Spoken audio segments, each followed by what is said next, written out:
Have you been cooking your whole life based on lies? Don't worry, you're not alone. Today, I'm exposing the biggest myths in the kitchen, things you've probably believed forever. And trust me, the last myth we bust, it'll change the way you see food forever. So stick around, your cooking game depends on it. Let's start with this classic. Adding salt to water makes it boil faster. Sounds legit, right? Wrong. While salt does slightly raise the boiling point, the difference is so small it's practically useless. You're better off just turning up the heat. But hey, it does make your pasta taste better, so don't skip it entirely. This one's a bit dangerous. Some people think a splash of lemon juice or vinegar will kill bacteria on raw chicken. Hate to break it to you, but nope.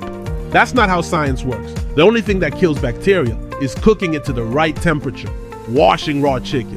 That just spreads germs everywhere. So let's stop turning our kitchens into biohazard zones, okay? Speaking of smart kitchen moves, if you're loving these tips, hit that subscribe button and turn on notifications. That way you'll never fall for another food myth again. This one hurts, but butter doesn't actually seal in juices when you're cooking meat. It does make it taste amazing, so keep using it. Just don't expect a magic juice barrier. Pro tip, let your meat rest after cooking. That's how you lock in the flavor.